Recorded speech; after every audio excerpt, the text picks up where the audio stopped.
किसे कहते हैं? उपसमुच्चय किसे कहते हैं? और क्या था? बस यही है ना?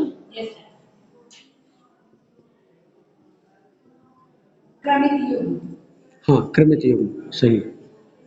क्योंकि यही चीजें जब आपकी नहीं सही होती हैं तो क्वेश्चन अगले एक्सरसाइज का सारा क्वेश्चन गलत हो जाएगा। यही चीजें अगर नहीं सेट हुई ना तो ऑटोमेटिक सारे क्वेश्चन ऑटोमेटिक गलत हो जाएंगे, कुछ करना ही नहीं पड़ेगा, ऑटोमेटिक गलत हो जाएगा। चलो बोलो, पहले ये बोलो, समुच्चय किसे कहते हैं? समुच्चय किसे कहते हैं? बोलो।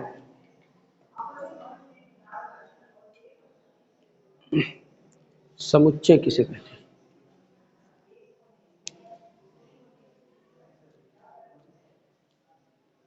बोलो, समुच्चय किसे कहते हैं? जिसके एक परिवार के सभी अवयव हैं। जिसे जिसमें एक परिवार के सभी अवयव हैं, उसे समुच्चय। एक परिवार के या कितने भी परिवार के, उससे नहीं मतलब है। कोई ऐसा समूह बनाया जाए, एक ऐसा सेट बनाया जाए जिसमें बहुत सारे लोग हों, बस बहुत सारे लोग यानी बहुत सारे अवयव हों, समुच्चय कहलाता है। जैसे एग्जाम्पल क्या है, मान लो ए कोई समुच्चय है और समुच्चय को हमेशा करली ब्रैकेट में लिखते हैं, याद है ना? समुच्चय को सदा हम करली ब्रैकेट में ही लिखते हैं, जैसे ए बी कैपिटल ए ई 1 5, ये सब क्या हैं? ये सब समुच्चय ए के अवयव हैं। जैसे क्लास 11 बच्चों का समुच्चय है। अब कौन सा बच्चा कहां से आ रहा है कोई मतलब नहीं। एक परिवार मतलब सिर्फ गौरव पांडे के बच्चे आए, एक परिवार मतलब सिर्फ शंकरपुर के बच्चे, ऐसा है क्या? किसी सिर्फ लखनऊ से ही बच्चे आए, सिर्फ अयोध्या नहीं, लखनऊ से आए, अयोध्या से आए, गोरखपुर से आए, फैजाबाद से आए, कहीं से भी आए, लेकिन एक जो समूह बनाया गया उस समूह का नाम है ए। और ये क्या है? इन सारे अवयवों का समुच्चय है, समूह है। समुच्चय मतलब सेट, ग्रुप, समूह। समूह हमने बार बार बताया था ना, समूह मतलब समुच्चय, जहां बहुत सारे लोग इकट्ठा हो जाए तो समुच्चय।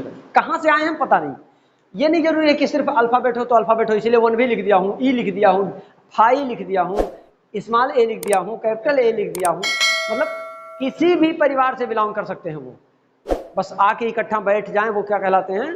सेट कहलाते हैं। बैठ जाइए। उप समुच्चय किसे कहते हैं?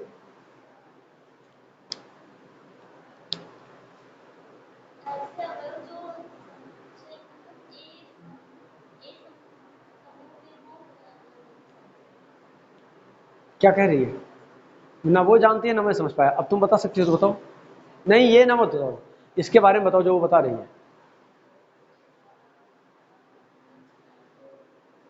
चलो हाँ,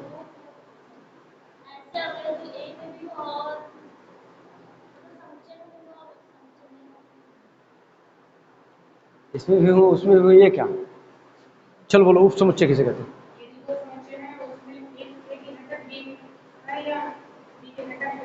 करेक्ट। अगर इसमें से कोई तत्व निकाल के बाहर किया जाए, कोई एक या 1 2 3 4 कोई भी अगर तत्व निकाल के बाहर किया जाए तो जो नया समुच्चय बना वो इस समुच्चय का उप समुच्चय है। इसमें से कोई 2 तत्व निकाल लिया जाए, 3 तत्व निकाल लिया जाए, जैसे ए कैपिटल ए निकाल लिया, अब ये मान लेते हैं इसका नाम बी है, तो जो बी में है वो ए में भी है, इसका मतलब बी जो है वो ए का उप समुच्चय है। पढ़ना पड़ेगा। मैं आपको बता दूं आयुषी जी, बिना पढ़े कुछ होने वाला, और अगर थोड़ा थोड़ा नहीं पढ़ोगी तो ज्यादा हो जाएगा, तो कतई नहीं पढ़ा जाएगा। अभी एक चैप्टर खत्म हुआ है, दूसरा चालू हुआ है, ठीक है ना? क्योंकि ठीक है मैं मार दूं, चलो 2 डंडा उठाओ मार दूं, लेकिन मुझे नहीं लगता कि मारने से तुम पढ़ोगे। अब तुम छोटे नहीं रह गए, एलकेजी में हो क्या? 6 7 8 में नहीं हो कि मैं समझाऊं, बहुत समझाने लायक भी नहीं है बहुत।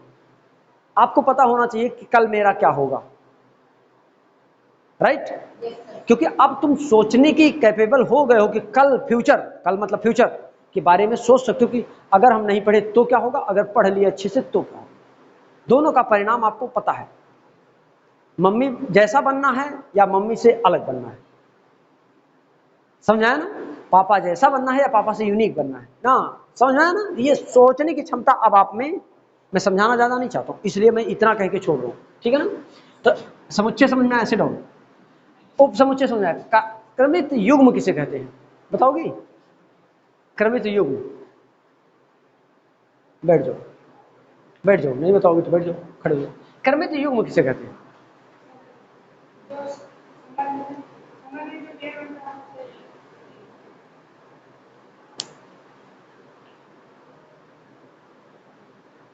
क्रमित युग्म किसे कहते हैं?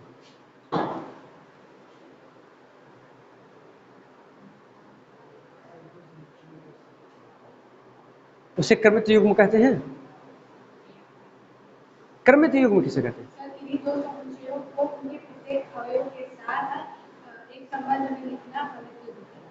हाँ, एक संबंध को क्रम में लिखना क्रमित युग्म कहलाता है। युग्म, युग्म मतलब एक्चुअली होता है पेयर, जोड़ा मतलब, और क्रमित क्रम से जोड़ा बनाना, ऐसा समझो। क्रम से जोड़ा बनाना क्रमित युग्म कहलाता है। जैसे एग्जांपल ले लो, इसमें ए है, बी है, सी है, और दूसरा है उसमें 1 और 2। अगर हम ए का क्रमित युग्म बनाने की कोशिश करें तो मिलेगा ए का 1 के साथ रिलेशन है, ए का ही 2 के साथ रिलेशन है। ये क्रमित युग्म है, ये क्रम में लिखा गया है। अगर ये चाहो आप गलती से कि 1A लिख दें, क्रमित युग्म जरूर है, लेकिन तब ये A2B नहीं है, अब B2A है। क्रमित युग्म है लेकिन ये A2B नहीं रह गया, अब B2A रहेगा, मतलब ये इसके कभी भी बराबर। याद आ रहा है कि नहीं याद आ रहा है? बैठ जाइए, सिट डाउन, गुड।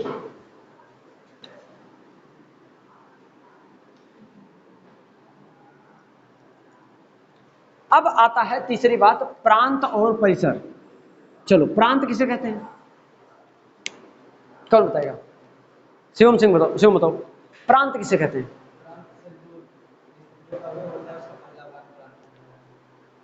किसका पहला भाग?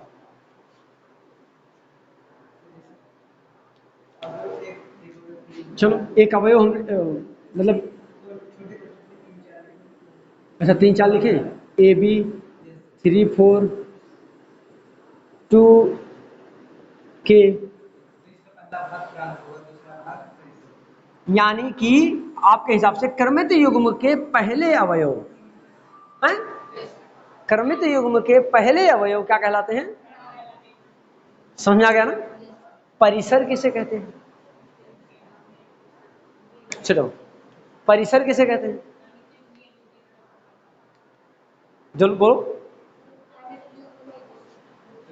अवयव को, मतलब ये जो है, ये जो है, ये जो है, ये क्या है? समझ में नहीं आया? क्या ऐसा कुछ हमने बताया जो इसमें बहुत खास रहा हो जो हमको समझ में ना आए? शायद नहीं है ऐसा। हाँ, मैं एक चीज बता दूं, ठीक है, अगर एक बार में समझ में नहीं आ रहा है, जो वीडियो अपलोडेड है, तरीका से अगर कोई चीज एक बार में ना आ जाए तो ये नहीं है कि वो हमको नहीं आ सकता। जो एक बार में ना समझ में आ जाए या समझ में आया अभी भूल गए, तो ये नहीं जरूरी कि एक बार आपने पढ़ लिया बस याद हो जाएगा। संभव है? कभी नहीं, जीवन में नहीं संभव है। तरीका क्या है रिवीजन का? कॉपी उठाओ, सरसर सरसर पलटते चले जाओ। तब पलटते चले जाओ का मतलब ये हमको आता है, ये नहीं आता तो उसको पढ़ो। जब खोलोगे तुरंत याद आएगा, ये इसका मतलब ये होता है, और इसका मतलब नहीं समझ में आया। कोई ऐसी चीज आएगी, अरे ये तो हमको कुछ नहीं याद आ रहा है, तो तुरंत उसको पढ़ो। और जो हमको लगा हमको आ रहा है उसको क्या करो, जाने दो भाई, हमको आता है क्यों पढ़े फिर उसी को समय बर्बाद करें। या एक सिस्टम, ये दूसरा, वीडियो को 2 गुना 3 गुना पे करके देख लो। 30 मिनट का लेक्चर 10 मिनट में खत्म। अब ये तो है नहीं कि आपको पहली बार देखना है, पहली बार तो पढ़ना नहीं है, तो वो तुरंत समझ में आएगा। वीडियो की स्पीड बढ़ाओ और तुरंत देखो, पहली बार में ही समझ में आएगा वो क्या बोलना चाह रहा हूं, मैं क्या कह रहा हूं। पढ़ना पड़ेगा, सिर्फ आने से और जाने से कुछ होने वाला है? ठीक है ना? देखो पहले एक्सरसाइज 2.2 का पहला क्वेश्चन देखिए आप। तो एक्सरसाइज 2.2 का पहला क्वेश्चन देखिए क्या कर रहा है। मान लीजिए a इक्वल टू 1 2 कितना दिया 14, a इक्वल टू दे रखा है 1 2 3 14, ठीक। सेकंड है r इक्वल टू, r क्या था कल हम पढ़ रहे थे, संबंध है। हाँ तो क्या कहा है, r दिया है एक्स वाई, हाँ such that 3x minus y equal x comma y, अच्छा ठीक गुड। द्वारा ए से ए का एक संबंध आ लिखिए। अच्छा ए से के दौरान ए से ए का एक संबंध आ लिखिए। साथ में फिर इसके 3-4 क्वेश्चन हैं, इसके प्रांत लिखिए, इसके सह प्रांत लिखिए, इसके परिसर लिखिए। बैठ जाइए अब, ठीक। इस क्वेश्चन को देखिए, बहुत पहले आर तो पता नहीं है, पहले आर लिखना सीखो तो तब बताऊंगा क्या करा है। ए एक दिया है, रिलेशन दिया है, रिलेशन है x y such that 3x minus y equal to 0। क्या कहा है, 3x minus y equal to 0। इसकी कोई वैल्यू नहीं है, वैल्यू इसकी है। सिर्फ इसका महत्व समझो, सिर्फ इतने को सीखो। पहले तो कहा x के जगह पर कुछ रखो, y के जगह पर कुछ रखो, बस उसको गुणा भाग माइनस करने के बाद 0 आना चाहिए, तब वो सही होगा। अब समझो, जैसे मैं कह दूं 3x माइनस y इक्वल 0। अच्छा दोनों का मान रख के सेट कर पाओगे आसानी से? नहीं, मैं बता रहा हूं वो x का मान कुछ रख दो जैसे, और वो रखो, क्या रखोगे, एक्स वाई एलिमेंट ऑफ ए, ऐसा रखो कि ए में होना चाहिए, नहीं पता लगे 1/2 रख दो जो है ही नहीं उसमें। तो देखो एक्स वाई, एक्स का मान हम क्या बोले हैं, यहाँ मान रख दो 1 है ना, तो 3 into 1 minus y equal to 0, तो y को इधर भेज दो, तो 3 बन जाए 3 इक्वल टू वाई। जब x का मान 1 है तो y का मान 3 है। समझना कि नहीं समझना भाई, x का मान रखोगे y का आएगा, तो जो x का रखने पर y आएगा, देखो इसमें है कि नहीं, अरे है, दोनों है, 1 भी है 3 भी है, क्योंकि कहा है x y दोनों a में होना चाहिए। तो दोनों जब एक रखोगे तो ऑटोमेटिक दूसरा रहेगा, इसकी गारंटी है। अब बहुत बड़ा मत रख देना, तब भी रहेगा उसमें। एक आया, सही समझ गए होगे। अब दूसरा चेक करो। अब दूसरा, जैसे हम रिलेशन निकाल रहे हैं ना, तो वो बता रहे हैं कि ये वैल्यू क्या है। दूसरा देखो, जब 1 रखा, अब 2 रखते हैं, तो 3x minus y equal to 0, तो 3 into 2 minus y equal to 0, तो 3 two 6 minus y equal to 0, तो 6 इक्वल टू वाई। वाई की वैल्यू क्या आया, 6। चेक करो, 2 भी है इसमें और 6 भी इसके बीच में है कहीं। डॉट डॉट का मतलब 1 से 14 तक, मतलब 1 से सीधा लिखते चले जाओ पूरा, तो इसका मतलब एक और आया इसका वैल्यू 2,6। एक तीसरा आने वाला है, अब ओरल लिखूंगा, अब ओरल लिखूंगा। अब ये बहुत हो गया, तुम लोगों का यही ड्रामा करूं पूरा दिन, क्या नहीं ना। देखो 3 रखूंगा, 3 3 जा 9, तो जब 3 रखोगे तो 9 आएगा। समझा पा रहा हूं। जब 4 रखोगे तो 4 3 जा 12, जो उसको गुणा करने पर आएगा, एक्चुअली वो माइनस में, जैसे इधर आएगा और 0 है, तो जैसे इधर आएगा बस वही हो जाएगा, समझे ना। तो 4 रखोगे तो 12 हो जाएगा। 5 रख दो, देखो इधर 5 3 जा 15 minus y, y equal to 15, इसमें है गड़बड़ हो गया, यानी 5 नहीं रखा, यानी इसका जो रिलेशन बन रहा है वो ये बन रहा है। समझ में पूरा? अच्छा अब देखो क्या कह रहा है, कह रहा है इसके प्रांत बताइए, पता नहीं है प्रांत क्या है। अब जो, अच्छा किसका प्रांत बताओगे, इसका ना, जो रिलेशन आएगा। प्रांत किसका निकाला जाना है, रिलेशन का। परिसर किसका निकालना है, रिलेशन का। नहीं तो शुरू हो जाओ ऊपर, और जो कि सिर्फ समुच्चय लिखा हुआ है। जब तक क्रमित युग्म नहीं बनेगा तब तक तुम ये नहीं बता सकते कि ये प्रांत कौन सा है और परिसर कौन सा है। समझ में आएगा नहीं समझ में आया? यानी हमको जो रिलेशन मिला वो r इक्वल टू मिल गया 1 3 2 6 3 9 और 4 12। ये हमारा, अब ये खत्म हो गया, इसकी कहानी खत्म है। अब इसमें पता नहीं कौन सा परिसर है, पता नहीं कौन सा प्रांत है, और पता नहीं कौन सा सह प्रांत है। चलो बोलो क्या है, चलो बोलो, खुशी बोलो, वो बोलो। 1 2 3 4 1 2 3 4 परिसर 3 6 9 12 और शाप्रांत 1 से लेके 14 तक।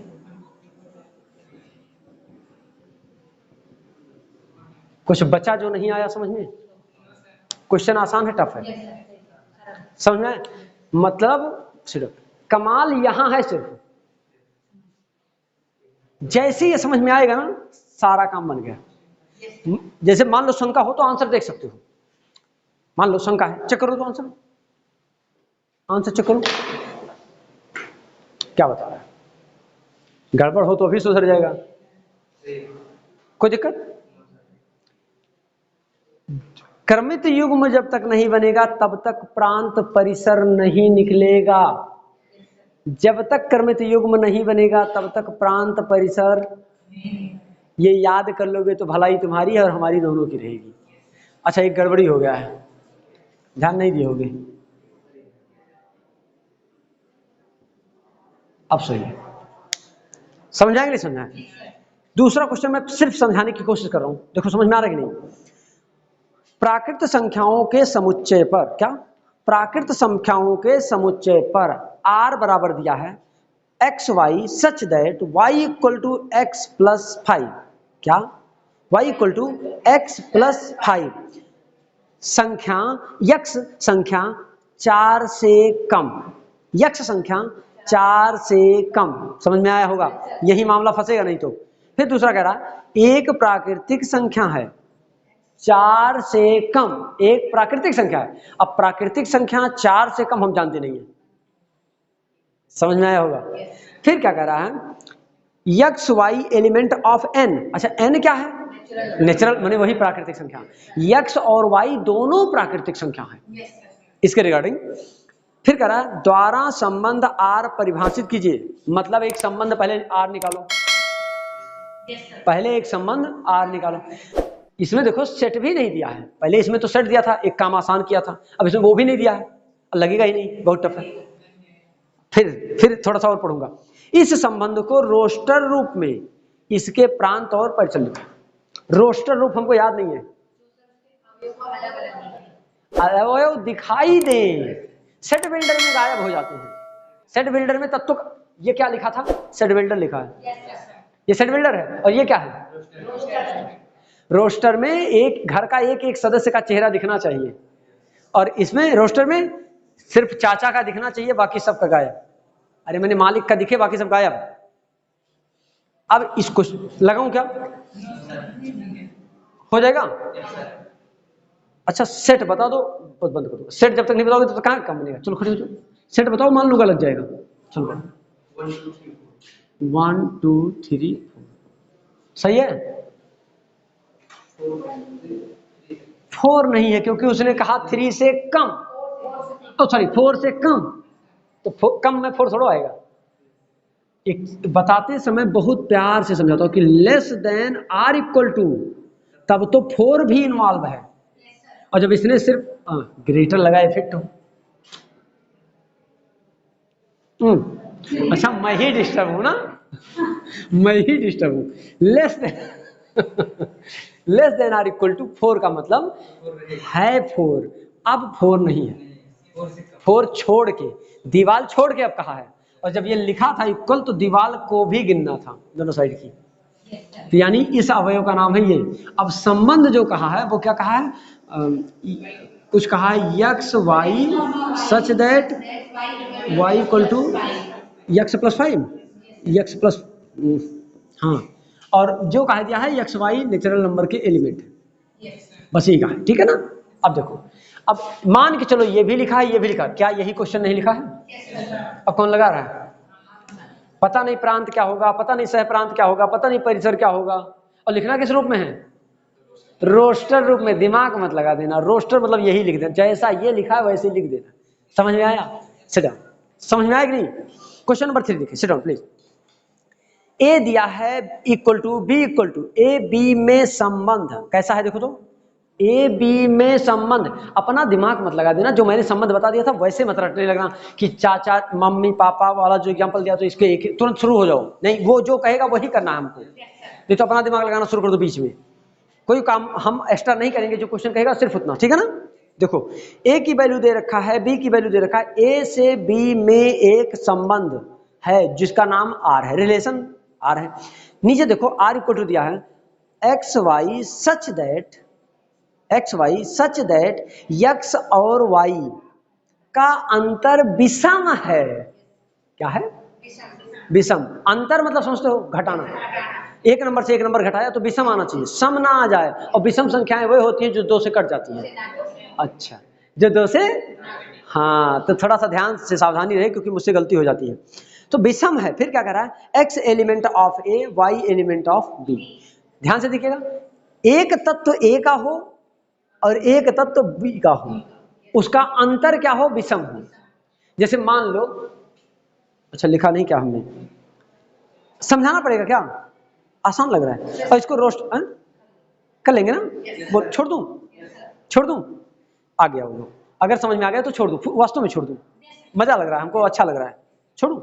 क्वेश्चन नंबर 4 देखिए, आकृति देखिए। अब आकृति में एक संबंध दिया है और इधर देख लो, सबका सबके साथ संबंध बना के नहीं दिखाया है इसने, एक डायरेक्ट संबंध बना के सिर्फ दिखाया है। अब संबंध को पढ़ते समय ध्यान देना, आगे क्या कहा क्वेश्चन बाद में देखेंगे, लेकिन जो बनाया है उसने उसको देखते रहे। समुच्चय आकृति 2.7 में P से Q एक संबंध दर्शाती है, P Q एक संबंध को रिप्रेजेंट करते हैं। इस संबंध को समुच्चय निर्माण रूप में लिखिए। क्या? समुच्चय निर्माण। सेट बिल्डर फॉर्म कह रहा है, सेट बिल्डर कैसे लिखा जाता है, सब गायब हो, तत्व ना दिखाई दे, सब गायब हो, तत्व ना दिखाई दे। दूसरा रोस्टर रूप में, दोनों में लिखिए। और फिर साथ में कह रहा है प्रांत भी लिखो, परिसर भी लिखो। अब पहले हम फिगर बनाते हैं, क्वेश्चन बताना तुम लोगों को, मुझे नहीं आता, लिखने की आवश्यकता तो नहीं है।